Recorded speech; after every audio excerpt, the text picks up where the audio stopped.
When people talk about Persona 5 Royal, they usually talk about the music, the combat, the characters, or the game's incredible sense of style. And while I love all of those things, none of them are the reason Persona 5 Royal became one of my favorite games of all time. The real reason is that Persona 5 Royal somehow combined almost every type of game I loved growing up into one single experience.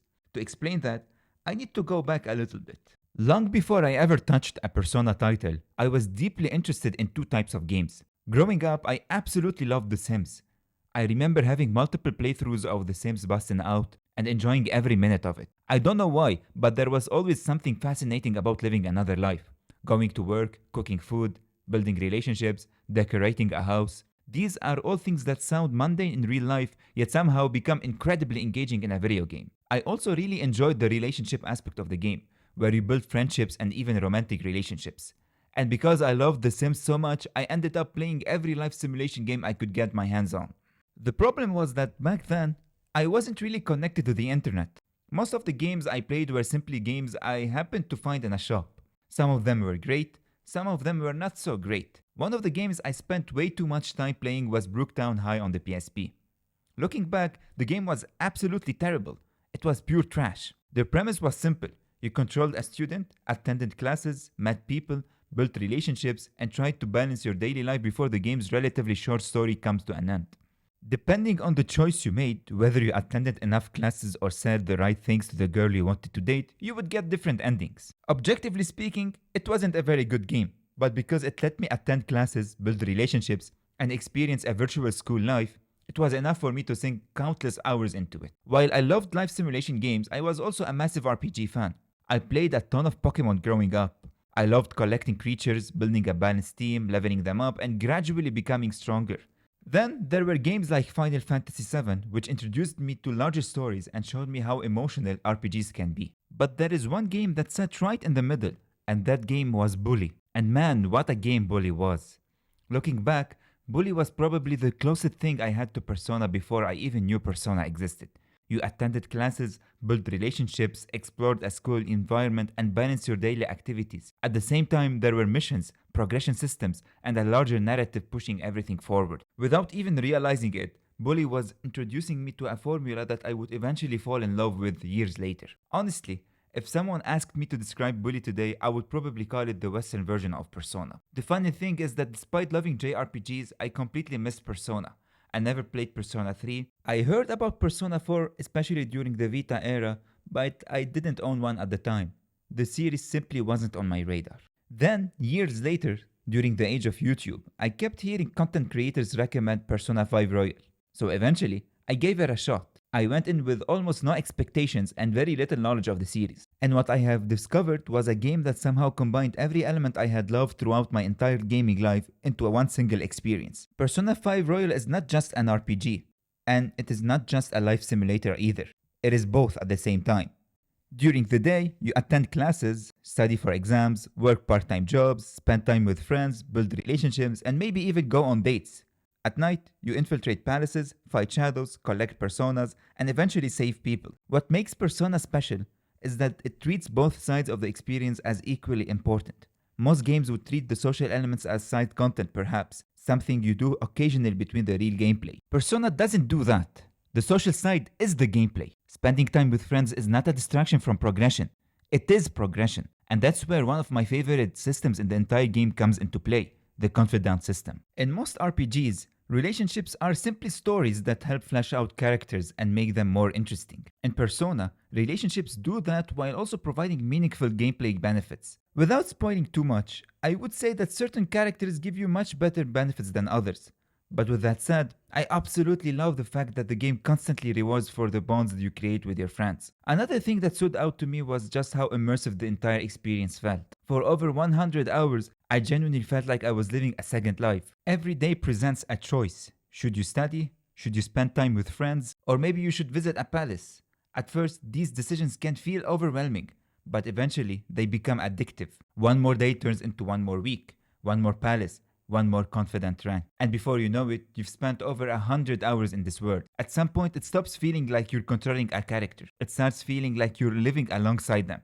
And actually, very few games have managed to achieve that for me. For some reasons, that sense of immersion becomes even stronger during palace infiltration. Persona 5 can be a challenging game. It limits your resources, especially during the early games, creating a constant sense of tension whenever you enter a palace. With very few SP recovery items available, you are always thinking about the next safe room, and they quickly become much more than simple checkpoints. Instead, they become destinations you really want to reach, a place where you can finally catch your breath, regroup with your teammates, and prepare for whatever lies ahead. And speaking of palaces, one aspect of the game that I think deserves more credit is the first palace. I've seen a lot of people criticize it for being too long and restrictive, and honestly, I can understand those criticisms to a certain extent. But personally, I liked it, because it immediately establishes what kind of story Persona wants to tell. Kamoshida is the perfect first villain because he immediately establishes the stakes. The game isn't afraid to tackle uncomfortable topics, and the first palace makes that very clear. And the scary part is that things only escalate from here. Another thing I really appreciate about Persona was how much it respects the player's time, which is honestly ironic considering the game can easily last over 100 hours. A big reason for that is the combat. Atlus understands that not every battle needs to be a lengthy encounter. Regular enemies are usually quick to defeat, battles start almost instantly, and once you understand the game's system, you can easily defeat low-level enemies. On top of that, Atlus incorporated smart choices to ease irrelevant battles to the player. The best example is probably Ryuji's insta-kill ability. Once you become strong enough, weaker shadows in Mementos can simply be ran over without even entering combat. Considering that Mementos is often viewed as one of the weaker parts of the game, giving players the option to fly through areas they have already outgrown was a brilliant decision. Now of course no game is perfect, and Persona 5 Royal definitely has its flaws. One of the biggest is the illusion of choice. The game constantly presents dialogue options, but most of the time the outcome doesn't really change. Outside of a handful of important story moments, many conversations play out almost identically regardless of what you choose. This illusioned feeling can be especially frustrating when it comes to dating in Persona 5 Royal. Besides a few preset events where you spend time with your partner, such as Valentine's Day or Christmas, the game rarely acknowledges that relationship outside of those moments. Your partner almost never brings it up in regular interactions, which can really break the immersion. A good example is when the Phantom Thieves were discussing marriage. This was the perfect opportunity for Atlus to let your partner throw in a reaction or a small reference, but it wasn't the case. No matter the choices you made, it will have zero impact on the scene. Another issue I find is that some characters lean heavily into familiar anime archetypes. Don't get me wrong, I absolutely love characters like Akechi and Kasumi. I think these two characters have the most depth in game, especially the more you advance in the story. But other characters can sometimes feel a bit one-dimensional. Ryuji is probably the best example. I like him a lot, but he often falls into the loud and impulsive best friend archetype. In many ways, he reminds me of Junpei from Persona 3, the kind of character who constantly says something stupid and immediately gets roasted by the rest of the group. Oh, by the way, the exams. I bet you got a big fat F on them. Shut up!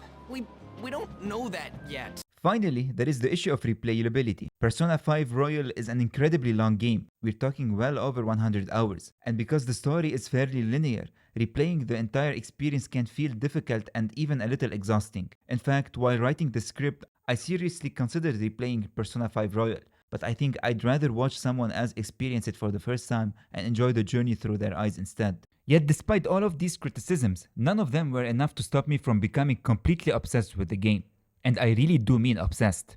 My first playthrough lasted well over 100 hours and somehow I finished it in around 2 weeks. I completely no-lifed the game. Every free moment I had was spent playing Persona 5 Royal, and honestly, I don't regret a second of it. While some people complain about how long Persona 5 Royal is, I actually have the opposite opinion.